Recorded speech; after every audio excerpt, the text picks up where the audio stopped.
স্বামী রেগে গেলে স্ত্রী চুপ থাকবেন, স্ত্রী রেগে গেলে স্বামী চুপ থাকবেন। কারণ ইবলিস শয়তান তার সিংহাসন গেড়েছে সাগরের উপর। কোথায়? ইবলিসের সিংহাসন কোথায়? সাগরের উপর। সুম্মা ইয়াবআসু সারায়াহু, সে প্রতিদিন সকালবেলা তার সাঙ্গপাঙ্গরে গোটা পৃথিবীতে পাঠায়, যা পৃথিবীতে ফাসাদ সৃষ্টি কর, ফাসাদ সৃষ্টি কর। ইবলিস যখন সাঙ্গপাঙ্গদেরকে গোটা পৃথিবীতে ছড়িয়ে দেয়, সারাদিন ধোকা দেওয়ার পরে, ওয়াসওয়াসা দেওয়ার পরে, রাত্রিবেলা ইবলিসের কাছে ফিরে আসে, এসে বলে, ও ইবলিস, আমি আজকে আল্লাহর বান্দাদেরকে দিয়ে মিথ্যা কথা বলিয়েছি। ইবলিস বলে, এটা তো কোনো ব্যাপারই না, এগুলোই তো তোদের কাজ। আরেক শয়তান বলে, আমি ওজনে কম দিয়েছি একজনের মাধ্যমে বাজারে। ইবলিস বলে, এটাও তেমন বড় কোনো কাজ নয়। আরেকজন বলে, আমি সুদের ডিলিংস করিয়েছি। ইবলিস বলে, এটাও কোনো কাজ নয়। আরেক শয়তান বলে, আমি মদের আড্ডাখানায় নিয়ে মসজিদে যেতে নিয়েছিল, সেখান থেকে সরিয়ে মদের আড্ডাখানায় আল্লাহর বান্দাদেরকে নিয়েছি। ইবলিস বলে, এইটাও তেমন বড় কোনো কাজ নয়।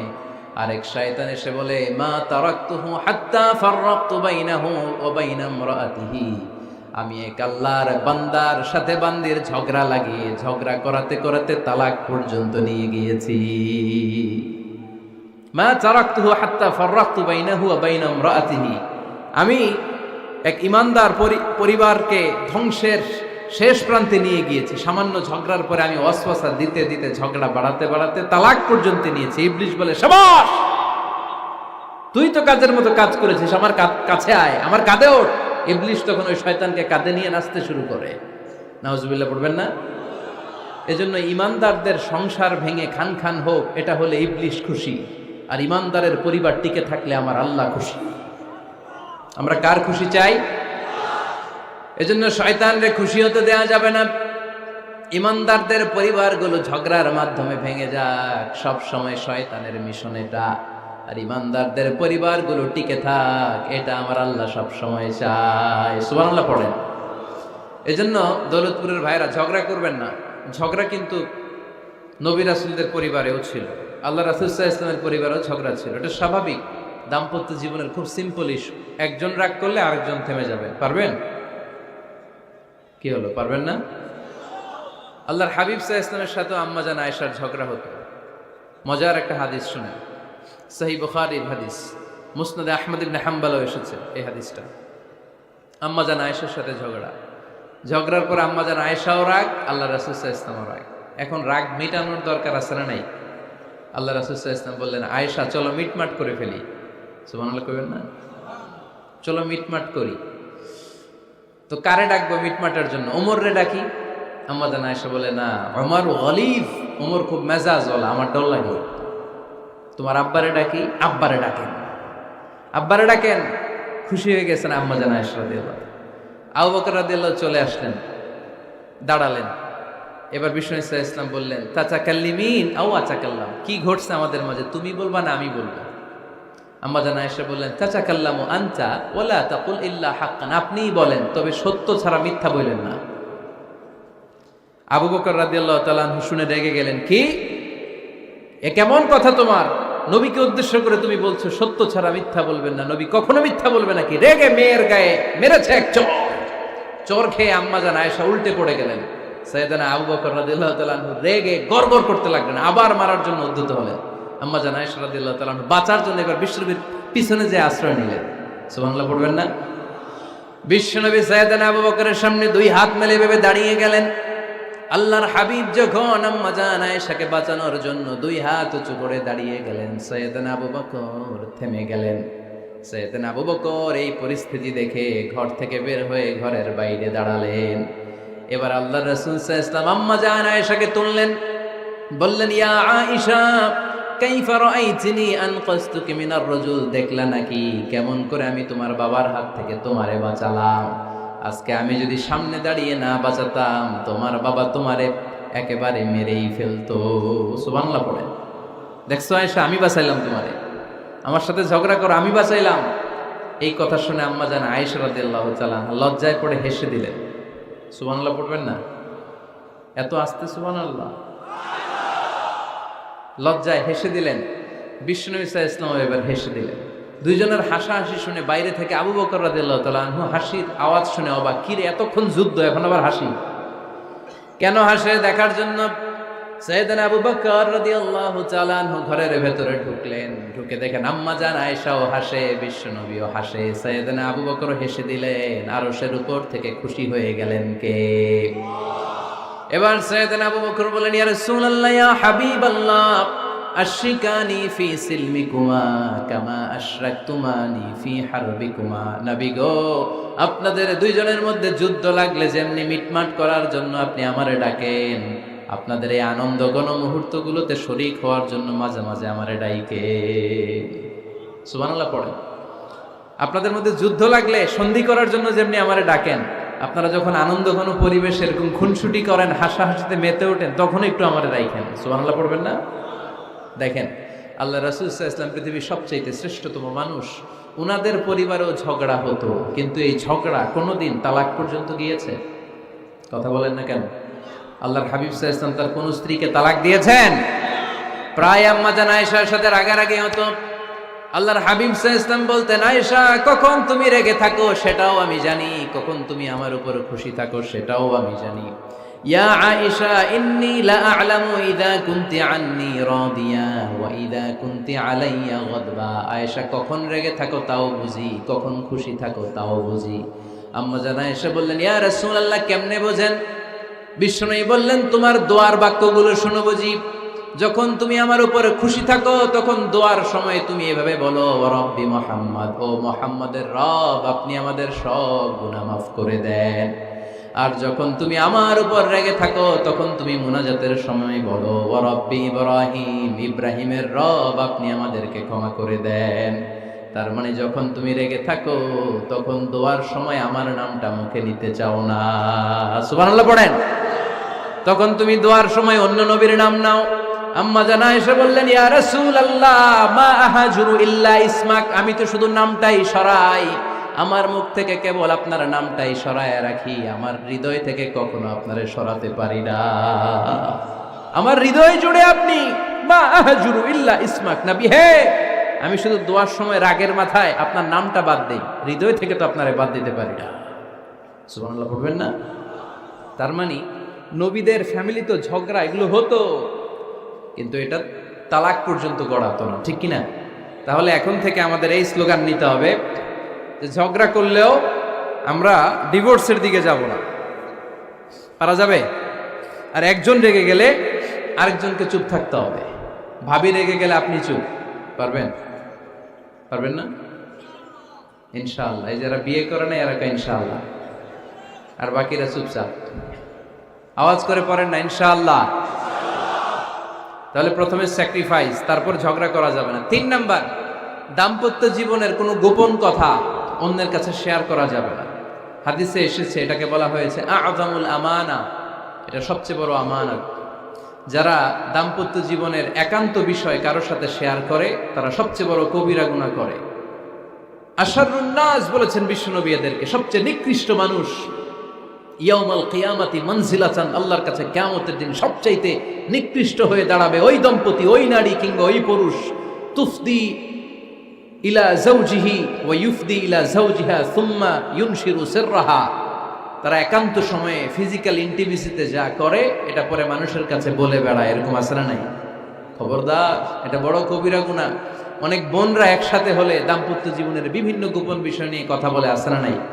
অনেক পুরুষরা একে অপরের সাথে, বন্ধুদের সাথে বিভিন্ন বিষয় নিয়ে শেয়ার করে, এটা এমন ওইটা এমন, এগুলো বলা যাবে? আর সিবাউ হারাম, দাম্পত্য জীবনের সব বিষয়, স্বামীর সব বিষয় স্ত্রীর কাছে আমানত, স্ত্রীর সব বিষয় স্বামীর কাছে আমানত রেখেছে কে? দাম্পত্য জীবনের এই প্রাইভেট লাইফের কোনো কিছু কিয়ামত পর্যন্ত অন্যের কাছে প্রকাশ করাকে হারাম ঘোষণা করে দিয়েছে কে? এজন্য খবরদার আমার বোনেরা, একসাথে মহিলারা হলে পেটের কথা পিঠের কথা সব বের করে দেয়, আছে না নাই?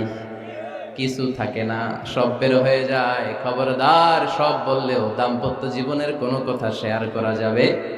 আমার ভাইয়েরা খবরদার, আপনাদের দাম্পত্য জীবনের কোনো কথা আপনার বন্ধুর সাথে শেয়ার করতে পারবেন না। এগুলো ফ্যামিলি শান্তি নষ্ট করে, দাম্পত্য জীবনের সুখকে নষ্ট করে। তাহলে 3 নাম্বার, প্রাইভেসি বজায় রাখবেন, এটা দুজনেরই দায়িত্ব। 4 নাম্বার, অহেতুক সন্দেহ পরিহার করুন।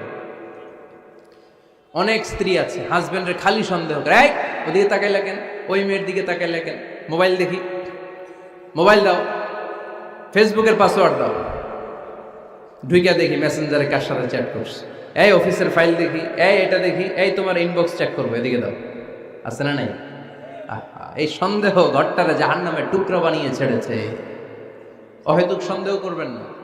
আবার ভাইরা ভাবিদেরকে অহেতুক সন্দেহ করবেন, এই ওদিকে গেলা কেন, ওদিকে তাকাইলা কেন, এটা করলা কেন, ওইটা করলা কেন, দেখি তোমার মোবাইল, তোমার মোবাইলের গ্যালারি দেখি, লক করে রাখছো কেন, লক খোলো। আছে না নাই?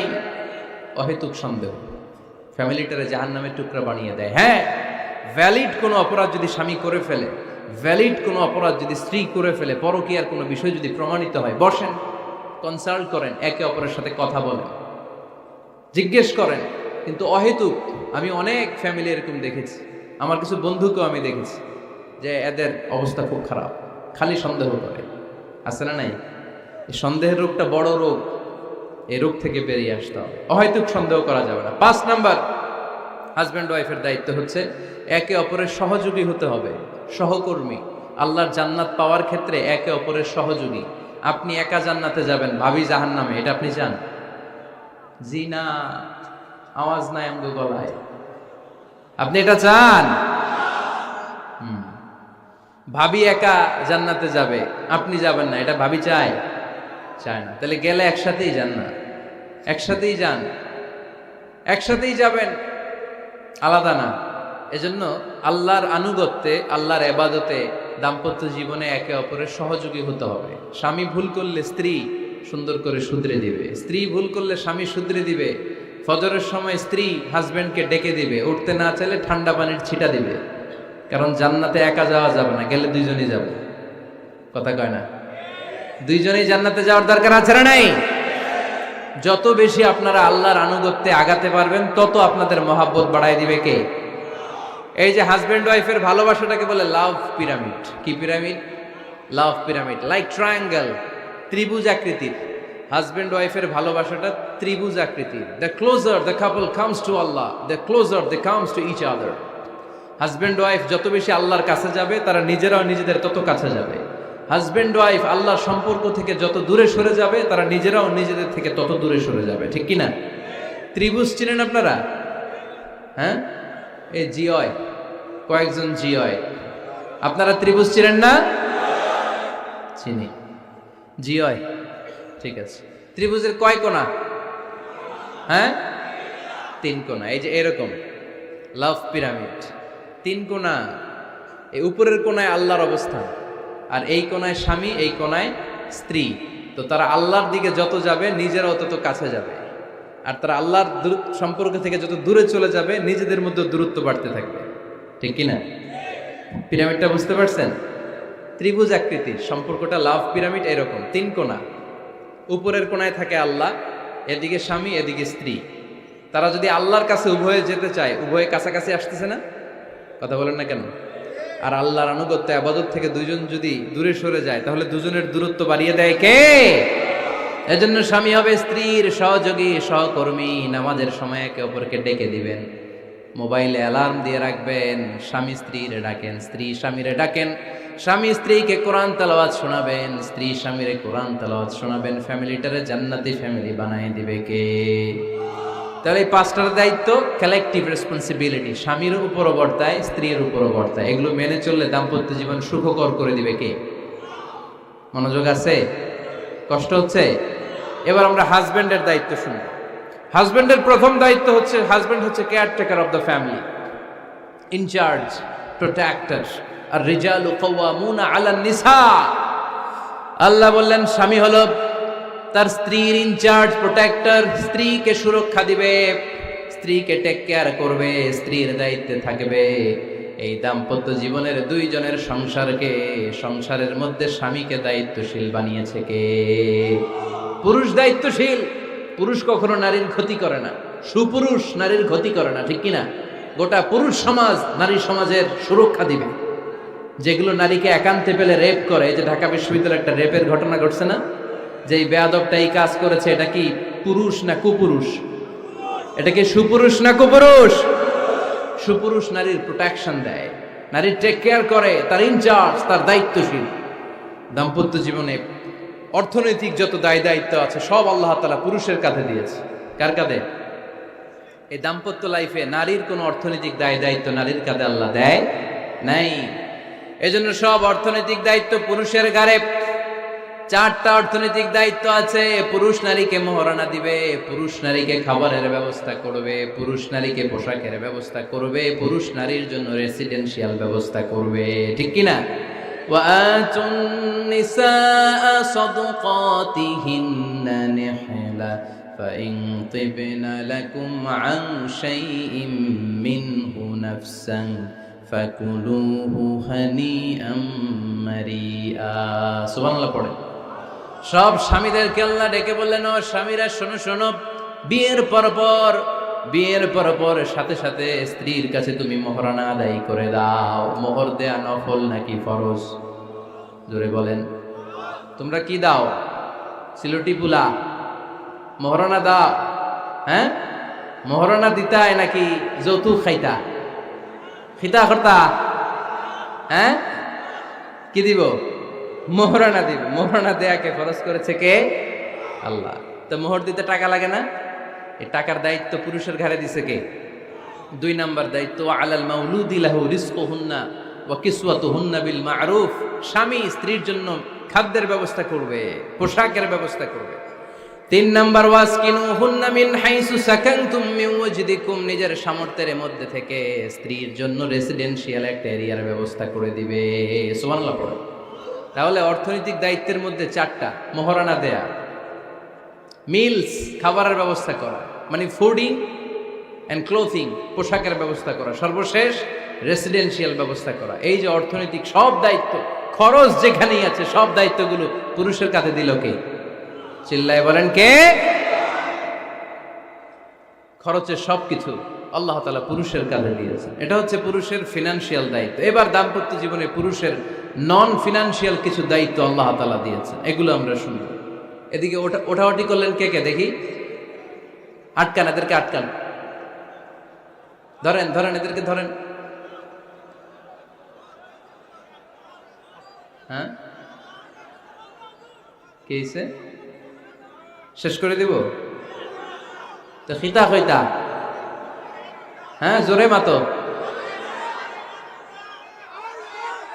চলবে চলবে? হ্যাঁ, তাকবীর পড়েন তো দেখি। যারা চলবে বলতেছেন লিল্লাহি তাকবীর।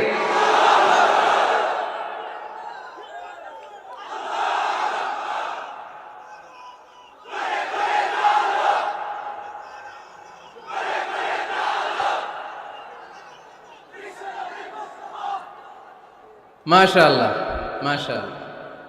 এবার দাম্পত্য জীবনে নন ফিনান্সিয়াল পুরুষের যে দায়িত্ব আছে সেটা আমরা শুনবো। 1 নাম্বার দায়িত্ব হচ্ছে স্বামীর উচিত স্ত্রীর সাথে ভালো আচরণ করা। ভালো আচরণ করেন তো আপনারা? জি হয়। এই শুধু উনি করে, বাকিরা খিতা কর্তা, মারামারি কর্তা নি, খিতা কর্তা। হ্যাঁ, সালাম দিবেন, স্ত্রীকে কি দিবেন? আল্লাহ বললেন, ওয়া আশিরুহুন্না বিল মা'রুফ। স্ত্রীর সাথে কোমল ভাষায়, ভালো শব্দে, ভালো বাক্যে ভালো কথা বলো। স্ত্রীর সাথে খারাপ আচরণ করো না। স্ত্রীকে দেখলে তুমি মুচকি হাসি দাও। অনেক স্বামী আছে কখনো স্ত্রীকে দেখলে মুচকি হাসি দেয় না, চেহারাটা বাংলা পাসের মতো এরকম করে রাখে। আছে না নাই? দৌলতপুরের লোকের অবশ্য অনেক ভালো। এই যে সবার মুখে হাসি, মুচকি হাসি। হাসেন তো, মুচকি হাসি দেন তো একটা। আওয়াজ করলে মুচকি হাসি হয় নাকি? এটা মুচকি হাসি, দাঁত দেখা যাবে না, সাউন্ড হবে না, শুধু এখানে একটু একটা এক চিলতে হাসির একটা ঝলক পড়বে, এটার বলে মুচকি হাসি। কানা রাসূলুল্লাহ সাল্লাল্লাহু আলাইহি ওয়াসাল্লাম আকসারু তাবাসসুমান। আল্লাহর হাবিব সাল্লাল্লাহু আলাইহি ওয়াসাল্লাম সব সময় মুচকি হাসতেন।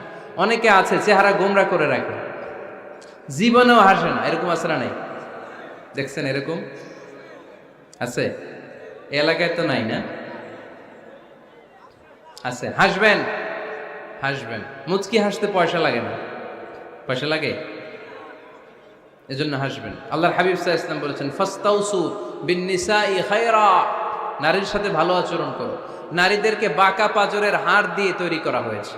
এ হাড়কে সোজা করতে গেলে ভেঙে যাবে, রেখে দিলে বাঁকাই থেকে যাবে। তো কি করতে হবে? ফাস্তাউসু বিন নিসাই খায়রা, কোমল আচরণ করো। আবার আল্লাহর হাবিব সাল্লাল্লাহু আলাইহি ওয়াসাল্লাম বললেন রিফকাম বিল কাওয়ারিদ, নারীদেরকে কাচের তৈজসপত্র বাসনের সাথে, গ্লাসের সাথে আল্লাহর হাবিব সাল্লাল্লাহু আলাইহি ওয়াসাল্লাম তুলনা করলেন। কাচের তৈজসপত্র, কাচের গ্লাস, কাচের প্লেট যেমনি আস্তে তুলতে হয়, আস্তে রাখতে হয়, নারীদের সাথে এরকম কোমল আচরণ করার আদেশ দিয়েছে কে?